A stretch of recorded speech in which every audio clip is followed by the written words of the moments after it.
तो दोस्तों, जैसा हमने आपसे प्रॉमिस किया था कि हम साइंस की सीरीज़ को आपके लिए शुरू कर रहे हैं और ये है इसका पार्ट नंबर 1, जिसमें हम आपके टॉप 50 क्वेश्चन को डिस्कस करेंगे और टोटल ये 500 क्वेश्चन की सीरीज़ होगी, जो आपके आने वाले सभी exams like Bihar constable, Bihar जो शिक्षक भर्ती परीक्षा है और साथ ही में उन सभी एग्जाम के पॉइंट ऑफ व्यू से काफ़ी इंपॉर्टेंट है, जिसमें साइंस के क्वेश्चन पूछे जाते हैं। तो शुरू करते हैं आज की वीडियो, जिसका पहला प्रश्न है कि पाचन तंत्र का कौन सा भाग यकृत और अग्नाशय से स्राव प्राप्त करता है। तो देखिए, हमारा जो डाइजेस्टिव सिस्टम है उसका कौन सा पार्ट है जो लीवर और पेनक्रियास से सिक्रेशन को रिसीव करता है। तो ध्यान रखिएगा, उसका वो पार्ट जो है, वो हिस्सा जो है, वो है छोटी आंतें यानी कि स्मॉल इंटेस्टाइन। तो स्मॉल इंटेस्टाइन जो है वो डाइजेस्टिव सिस्टम का वो पार्ट है जो लीवर और पेनक्रियास यानी कि यकृत और अग्नाशय से सिक्रेशन को रिसीव करते हैं। तो ऑप्शन नंबर ए इसका करेक्ट होगा। यह बात आई है यकृत की, तो यकृत से रिलेटेड एक फैक्ट मैं आपको बता दूं कि हमारे शरीर की सबसे बड़ी ग्रंथि यानी कि जो लार्जेस्ट ग्लैंड है हमारे शरीर में, वो कौन सी है? वो आपका यकृत यानी कि लीवर ही है। तो ये था आपका पहले प्रश्न से रिलेटेड सारी इंपॉर्टेंट बातें। अब नेक्स्ट क्वेश्चन, निम्नलिखित में से कौन सा रोग कारक इबोला रोग का कारण बनता है। अब यहाँ पे आपने अक्सर देखा होगा कि अभी जो ट्रेंड चल रहा है सभी एग्जाम्स में क्या है ना, कि आपसे पूछते हैं रोग और वो उनके कारक कि मतलब वो बैक्टीरिया से है, फंगस से है, वायरस से है, किस चीज़ से वो चीज़ें होती हैं। तो आपसे ऐसे क्वेश्चन अक्सर पूछे जाने लगे हैं। तो यहाँ पे बात आई है इबोला रोग की। तो देखिए, जो इबोला है वो बेसिकली होता है आपका वायरस से। तो ऑप्शन नंबर डी ये इसका करेक्ट होगा। अब इबोला रोग आपने नाम यहाँ पे देखा, तो इबोला जो है, अगर आपको ध्यान होगा कॉन्गो रिवर, तो कॉन्गो रिवर की एक सहायक नदी है इबोला, उसी के नाम पर इसका नाम पड़ा है इबोला।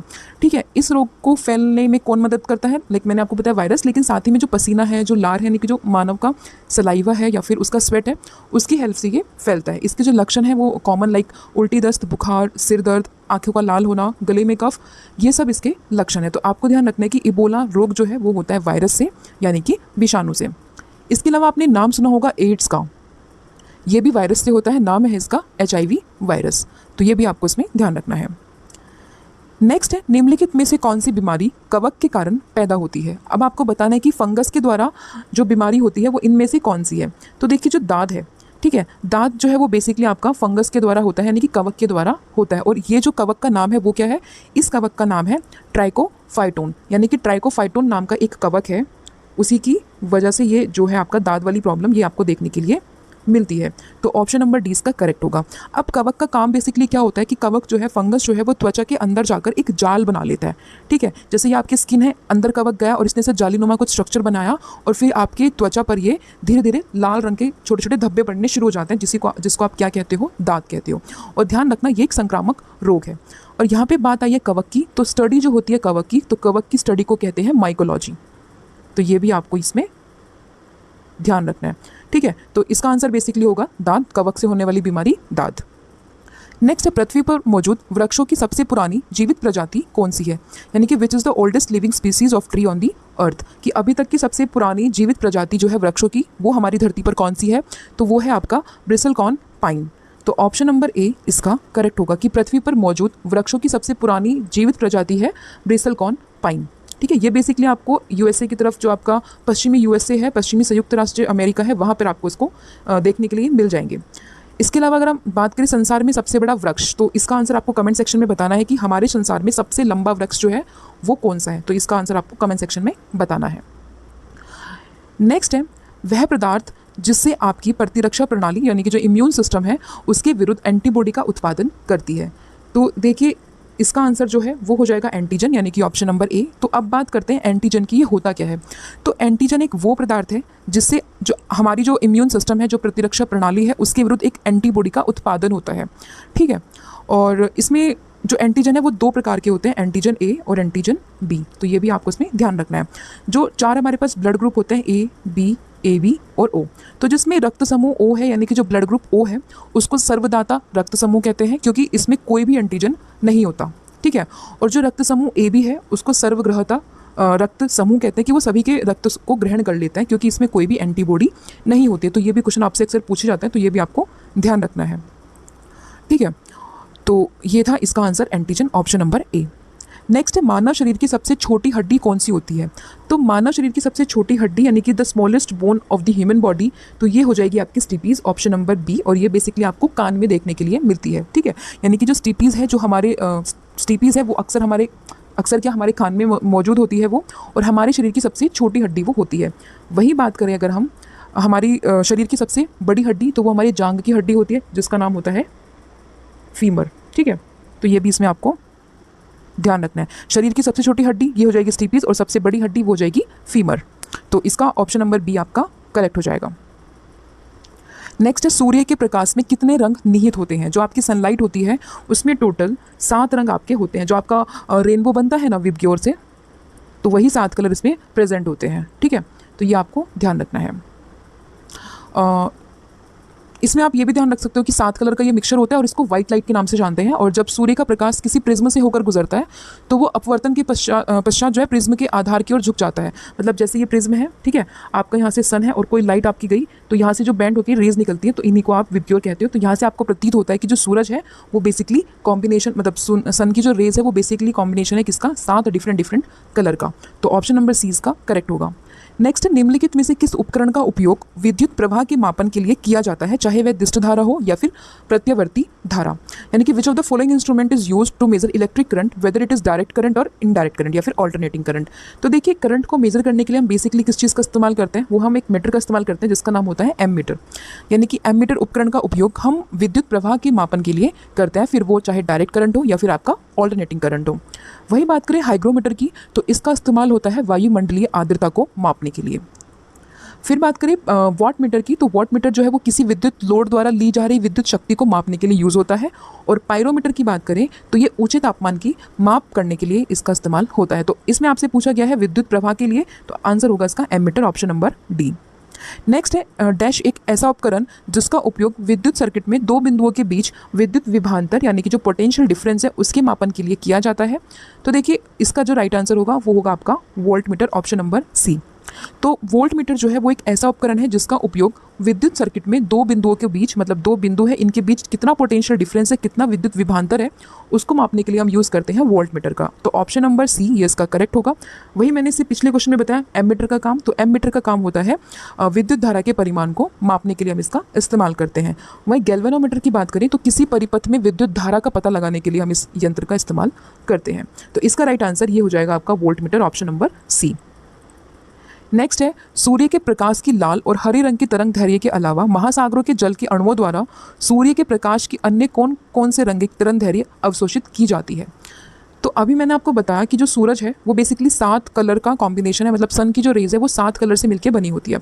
तो सूर्य के प्रकाश की जो लाल और हरे रंग की तरंग दैर्घ्य है, इसके अलावा महासागर में जो जल के अणु है उसके द्वारा सूर्य के प्रकाश के अन्य रंग जो है उसमें पीला रंग जो है वो अवशोषित होता है। ठीक है, तो ऑप्शन नंबर ए इसका करेक्ट होगा कि लाल और हरे रंग के अलावा जो महासागर का जल है वो पीले रंग को अवशोषित करता है। ठीक है, वहीं जैसे मैंने आपको कॉम्बिनेशन बताया विबग्योर का, तो इसमें अक्सर ये भी पूछते हैं कि मिडिल कलर कौन सा है, तो ये भी आपको ध्यान रखना है। और जो तरंग दैर्घ्य है, जो वेवलेंथ है, वो सबसे ज़्यादा होती है रेड कलर की और सबसे कम होती है आपकी बैंगनी या फिर वॉयलेट कलर की। ठीक है, और प्रकाश का जो तरंग दैर्घ्य है इसको आप एंगस्ट्रॉम में मापते हो और 1 एंगस्ट्रॉम जो है वो इक्वल होता है 10⁻⁻10 मीटर के। तो ये भी आपको इसमें ध्यान रखना है।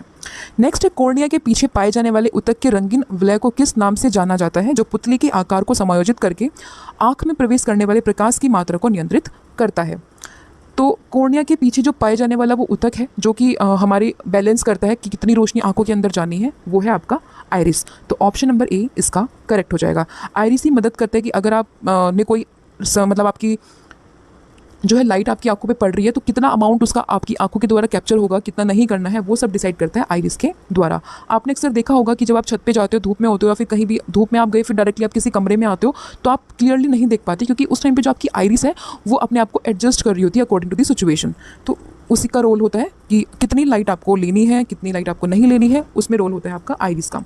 कॉर्निया से रिलेटेड अगर आप फैक्ट जानो तो देखिए, जो डोनेट करने, जब किसी की आंखें खराब हो जाती है या फिर किसी की आई ट्रांसप्लांट होता है तो उसमें जो डोनेट करने वाला पार्ट होता है वो आपका कॉर्निया होता है। ठीक है, और बात करें रेटिना की, तो रेटिना पे जो है ये सबसे पीछे का भाग होता है आपकी आँख का, यहीं पे आपका क्या है जो इमेज है वो फॉर्म होती है रेटिना पर। तो इसका जो आंसर होगा, जो लाइट को कंट्रोल करता है, वो है आइरिस। तो ऑप्शन नंबर ए इसका करेक्ट होगा।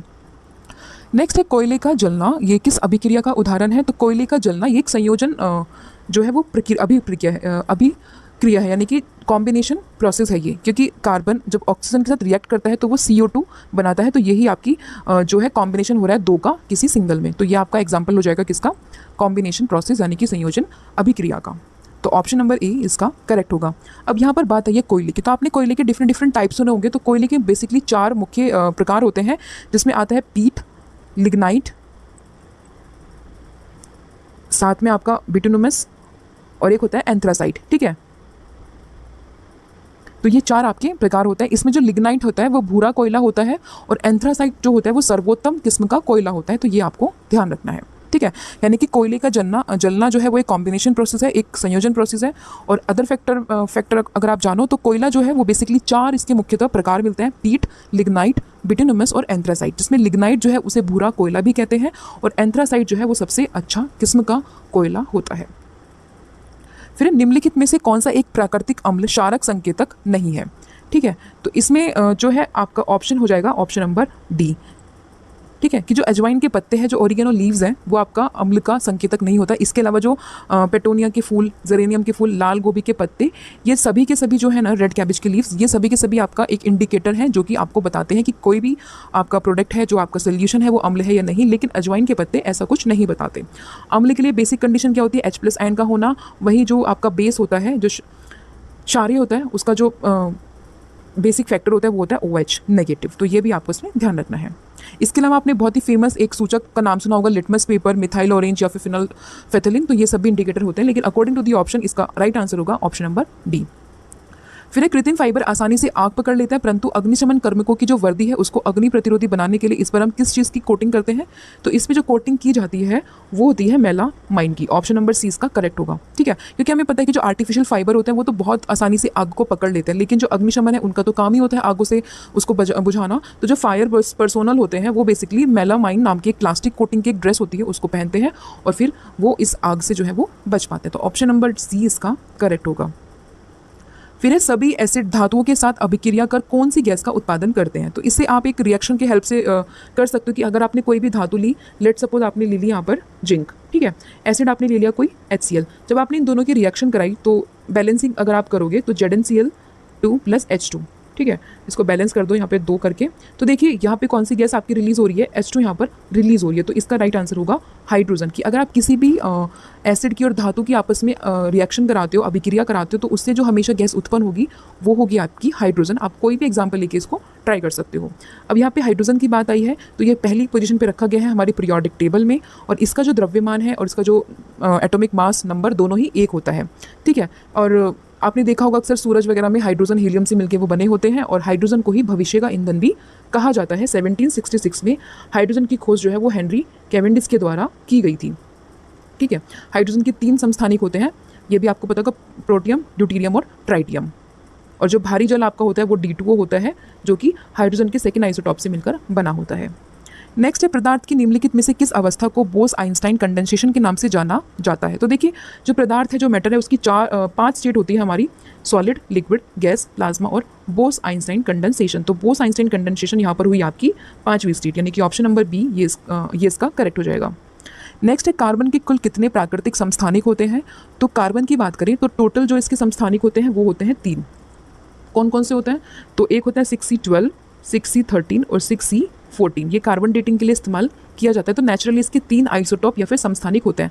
अब यहाँ पे बात आई है आइसोटॉप क्या होता है। तो देखिए जिनका एटॉमिक नंबर यानी कि जिनका परमाणु संख्या सेम होती है, लेकिन जो एटॉमिक मास या फिर जो परमाणु भार है वो अलग अलग होता है, तो इन्हीं को कहते हैं हम आइसोटॉप यानी कि समस्थानिक। नाम से पता चल रहा है जिनका स्थान एक समान हो। ठीक है, तो समस्थानिक जिनका एटॉमिक नंबर सेम लेकिन मास डिफरेंट, उन्हें कहते हैं हम आइसोटॉप। और कार्बन के हैं टोटल 3, C612, C613 और C614। नेक्स्ट है संतृप्त हाइड्रोकार्बन को क्या कहते हैं? जो सैचुरेटेड हाइड्रोकार्बन होते हैं उसको बेसिकली कहा जाता है एल्केन। तो ऑप्शन नंबर सी इसका करेक्ट होगा, यानी कि सैचुरेटेड जो सिंगल बॉन्ड को बनाए, अनसैचुरेटेड जो डबल और ट्रिपल बॉन्ड को बनाते हैं। तो ये भी आपको ध्यान रखना है। फिर है कैल्शियम ऑक्साइड का आणविक सूत्र क्या होता है? तो कैल्शियम ऑक्साइड का आणविक सूत्र ये होता है CaO, option number C. Next है वायुमंडल की ऊपरी परत में ऑक्सीजन के 3 अणुओं जो परमाणु है वो मिलकर एक अणु पाया जाता है। यह एक परत बनाता है जिसे किस नाम से जानते हैं? तो देखिए ऊपर अगर आप ऑक्सीजन के 3 परत की बात करें, 3 मॉलिक्यूल की एटम की बात करें, तो ये मिलके ओजोन मॉलिक्यूल की फॉर्मेशन करते हैं, यानी कि O3 को ये बनाते हैं। ठीक है, और ये कहाँ पर आपको देखने के लिए मिलता है? ये बेसिकली आपका समताप मंडल में देखने के लिए मिलता है, और ये आपका एक ओजोन मंडल के नाम से भी इसको जानते हैं, तो यहाँ पे आपको देखने के लिए मिल जाएगा। और ओजोन की बात आई है तो 16 सितंबर को हर साल हम ओजोन डे को मनाते हैं। और ओजोन परत जो है उसको नष्ट करने वाली गैस बेसिकली वो CFC है, जो हमारे एयर कंडीशनर, रेफ्रिजरेटर इन सब से निकलती है। तो और साथ ही में ओजोन का फ़ायदा ये है कि जो सूरज से पराबैंगनी किरणें यानी कि जो अल्ट्रावायलेट रेज आती है उनसे ये ओजोन लेयर जो है वो हमें प्रोटेक्ट करती है। तो इसका ऑप्शन नंबर डी करेक्ट हो जाएगा। नेक्स्ट है, कौन सी पृथ्वी की सतह की निकटतम परत है जिसमें सभी मौसमी परिवर्तन होते हैं? तो जितने भी सीजनल चेंज है वो बेसिकली आपको देखने के लिए मिलते हैं शोभ मंडल में, ऑप्शन नंबर सी, क्योंकि शोभ मंडल जो है पृथ्वी की सतह की सबसे निकटतम परत है और इसमें जितने भी मौसमी बदलाव हैं वो देखने के लिए मिल जाते हैं। और इसकी जो ऊंचाई है वो लगभग धरातल से 14 किलोमीटर ऊपर होती है, ठीक है। और इसकी जो सबसे ऊपरी सीमा होती है उसको कहते हैं ट्रोपोपोज। तो ये भी आपको इसमें ध्यान रखना है। नेक्स्ट है, भोपाल त्रासदी के दौरान कौन सी गैस का रिसाव हुआ था? तो जब भोपाल गैस ट्रेजेडी हुई थी तो उस दौरान जो गैस का रिसाव हुआ था वो थी मिथाइल आइसोसाइनाइड, जिसको शॉर्ट में MIC भी बोलते हैं। और ये घटना कब हुई थी? 2-3 दिसंबर 1984 को ये घटना हुई थी। और इस टाइम पे जो कॉरपोरेशन का नाम शामिल हुआ था वो था यूनियन कार्बाइड कॉरपोरेशन, यहीं पर ये रिसाव हुआ था। तो ऑप्शन नंबर सी इसका करेक्ट होगा। फिर निम्नलिखित में से कौन सा कारक मैड हैटर रोग नामक रोग के लिए जिम्मेदार होता है? तो बेसिकली ये है आपका मरकरी पॉइजनिंग, यानी कि ऑप्शन नंबर बी ये इसका करेक्ट होगा। विटामिन डी की कमी से क्या होता है? रिकेट्स। तो ये भी आपको यहाँ पर ध्यान रखना है। नेक्स्ट है, हमारे भोजन में पाई जाने वाली स्टार्च और शर्करा का रूप क्या होता है? तो ये बेसिकली जो कार्बोहाइड्रेट है यही आपके शरीर में पाई जाने वाली स्टार्च और शर्करा का एक रूप होता है। तो ऑप्शन नंबर ए इसका करेक्ट होगा। नेक्स्ट है, 1885 में हैजा का टीका निम्नलिखित में से किसने विकसित किया था? तो हैजा की टीके की बात करें तो ये विकसित किया गया था आपका जेमे फेरिन के द्वारा, यानी कि ऑप्शन नंबर सी ये इसका करेक्ट होगा। अदर ऑप्शन की बात करें हम, एडवर्ड जेनर के द्वारा डिस्कस किया गया है चेचक का टीका, ठीक है। और वहीं बात करें जॉन ई साल्क, तो इन्होंने पोलियो के पहले सुरक्षित और प्रभावी टीके की खोज की थी। तो ये भी आपको ध्यान रखना है। लेकिन इसका जो आंसर है हैजे का वो हो जाएगा जेमी फेरिन, ऑप्शन नंबर सी। फिर निम्न में से कौन पश्चिम मस्तिष्क का हिस्सा नहीं होता है? अब देखिए, हमारा जो मस्तिष्क है वो बेसिकली 3 भागों में बटा हुआ है, अग्र मस्तिष्क, मध्य मस्तिष्क और आपका पश्चिम मस्तिष्क, ठीक है। तो जो पश्चिम मस्तिष्क होता है उसमें आपके 3 पार्ट आते हैं, मेड्यूला, पोन्स और सेरिबेलम। मध्य पार्ट की बात करें तो थैलेमस, हाइपोथैलेमस और पिट्यूटरी ग्रंथि। अग्र मस्तिष्क की बात करें तो 2 आएंगे इसमें, सेरिबेरम और डाइंसिफेनॉल। तो देखिए, इसमें जो आपका सबसे पिछला वाला भाग है यानी कि पश्चिम मस्तिष्क है उसमें आपका ये मज्जा भी होगी, मतलब मैरो, सेरिबेरम और पोन्स, ये तीनों ही आपकी होंगे। लेकिन हाइपोथैलेमस जो है वो इसका पार्ट नहीं होगा। ये किसका पार्ट है? हाइपोथैलेमस, ये है मध्य मस्तिष्क का पार्ट। तो ऑप्शन नंबर डी इसका यहाँ पे करेक्ट हो जाएगा। फिर दाब की SI इकाई क्या है? दाब यानी कि प्रेशर, तो इसकी जो SI इकाई है वो है आपकी पास्कल, ऑप्शन नंबर सी इसका करेक्ट होगा। दाब यानी कि प्रेशर, फॉर्मूला इसका क्या होता है? Force upon area. अलग एक और यूनिट अगर हम इसकी डिराइव करें तो न्यूटन पर मीटर स्क्वायर भी यहाँ पर हो सकती है। तो इसके लेकिन SI की बात करें तो वो पास्कल में इसको देखा जाता है। तो ऑप्शन नंबर सी इसका करेक्ट होगा। यहीं पे कई बार पूछते हैं कि 1 बार इज इक्वल टू क्या होता है? तो 1 बार इज इक्वल टू होता है 10⁵ न्यूटन पर मीटर स्क्वायर। नेक्स्ट है, जब चींटी काटती है तो यह त्वचा में एक अम्लीय तरंग जो है फॉर्मिक अम्ल को छोड़ देती है, तो उसको बेअसर करने के लिए हम क्या लगाते हैं? तो आपने अक्सर सुना होगा कि चींटी के काटने पे जो घर पे मम्मी वगैरह है वो एक कुछ लगा देती है हमारे शरीर पे, ताकि जहाँ पे काटा है वहाँ पर, ताकि उसका जो इन्फ्लुएंस है वो कम हो जाता है। तो हम वहाँ पे लगाते हैं baking soda, option number D इसका करेक्ट होगा, ठीक है। क्योंकि जब चींटी काटती है तो वो एक अम्लीय तरल पदार्थ को छोड़ती है, नाम है इसका फॉर्मिक एसिड। तो अगर एसिड को न्यूट्रलाइज करने के लिए हम सोडे का यानी कि किसी ऐसे पदार्थ का इस्तेमाल करेंगे जो बेसिक होगा अपनी नेचर में और उसको काउंटरैक्ट करके उसको नलिफाई कर देगा। तो ऑप्शन नंबर डी इसका करेक्ट होगा। फिर लोहे का वह कौन सा गुण है जिसके कारण जो है वो गर्म लोहे के टुकड़े को पीटकर चाकू के रूप में हम उसको कन्वर्ट कर सकते हैं? तो ये है उसका आघात वर्धनीय फीचर, ऑप्शन नंबर डी ये इसका करेक्ट हो जाएगा। नेक्स्ट है, अनबुझे चूने का आणविक स्रोत यानी कि जो क्विक लाइम है उसका फॉर्मूला क्या होता है? तो क्विक लाइम का फॉर्मूला ये होता है CaO, ऑप्शन नंबर सी इसका करेक्ट हो जाएगा, ठीक है। इनमें बच्चे काफ़ी कंफ्यूज होते हैं तो आपको हर को अलग अलग मतलब से याद रखना पड़ेगा। लाइक क्विक लाइम जो हो जाएगा उसको हम CaO से याद रखेंगे, ये आपको इसमें ध्यान रखना है। और यहीं पे CaCO3 ये आपका कैल्शियम कार्बोनेट है, और CaCl2 यानी कि कैल्शियम क्लोराइड, और CaOH का होल ट्वाइस ये आपका कैल्शियम हाइड्रोक्साइड। फिर सिल्वर किस पदार्थ के साथ अभिक्रिया करने पर काली पड़ जाती है? तो जो सिल्वर है ये बेसिकली जब रिएक्शन करती है आपके सल्फर के साथ, जैसे Ag यानी कि सिल्वर ने जब आपका सल्फर से रिएक्शन किया तो वो ये इक्वेशन बनाती है। तो इसमें जो ये अभिक्रिया करती है तो ये आपकी काला रंग में परिवर्तित हो जाती है। तो ये आपको इसमें ध्यान रखना है। और चांदी से एक और फैक्ट आप जानो तो सर्वाधिक विद्युत चालक तत्व अगर आपका कोई प्रेजेंट है तो वो चांदी ही होती है। तो ऑप्शन नंबर डी इसका करेक्ट होगा। नेक्स्ट है, कार्यात्मक समूह CHO निम्नलिखित में से किस में मौजूद होता है? तो CHO की बात करें तो ये कौन सा फैक्टर है आपका? तो ये है आपका एल्डिहाइड, ठीक है, ऑप्शन नंबर सी। अल्कोहल की बात करें तो सी ओ एच इसमें आएगा, कार्बोक्सिलिक की बात करें तो C double O H. Ketone में आपका कौन सा ग्रुप आता है? सी डबल ओ, तो ये भी इसमें आपको ध्यान रखना है। नेक्स्ट है रसोई गैस यानी कि जो एलपीजी है उसमें मुख्यतः क्या शामिल होता है? तो एलपीजी में आपको देखने के लिए मिलेगा प्रोपेन और ब्यूटेन यानी कि ऑप्शन नंबर सी। फिर एक कांसा किस किस का मिश्रण होता है? तो कांसे की अगर हम बात करें कि ब्रॉन्ज की, तो वो कॉम्बिनेशन होता है आपका तांबे और टिन का। ऑप्शन नंबर बी यहाँ पर इसका करेक्ट हो जाएगा। नेक्स्ट है द्रव्यमान और भार के बारे में निम्नलिखित में से क्या सही है? तो देखिए द्रव्यमान यानी कि आपका मास और भार यानी कि वेट, तो दोनों में सही ये है कि जो द्रव्यमान है वो एक अदिश राशि है, जबकि जो भार है वो एक सदिश राशि, यानी कि भार जो है वो एक वेक्टर क्वांटिटी है और अदिश जो है वो एक स्केलर क्वांटिटी है। अदिश यानी कि स्केलर का मतलब होता है कि अगर आप किसी यूनिट को मेजर करते हो तो उसके लिए सिर्फ आपको एक ही चीज़ की रिक्वायरमेंट है, जो कि आपका सिर्फ मतलब मैग्नीट्यूड यानी कि उसका मान। लेकिन सदिश को मापने के लिए दो चीज़ आपकी होंगी, मैग्नीट्यूड और साथ ही में आपकी डायरेक्शन। तो ये आपको ध्यान रखना है। तो यहाँ पे जो करेक्ट ऑप्शन है वो है ऑप्शन नंबर डी। फिर है एक यंत्र जिसका उपयोग परिपथ में विद्युत धारा को मापने के लिए हम यूज़ करते हैं, मैंने ऑलरेडी आपको बता दिया, ये आपका हो जाएगा एमीटर। ऑप्शन नंबर डी इसका करेक्ट होगा।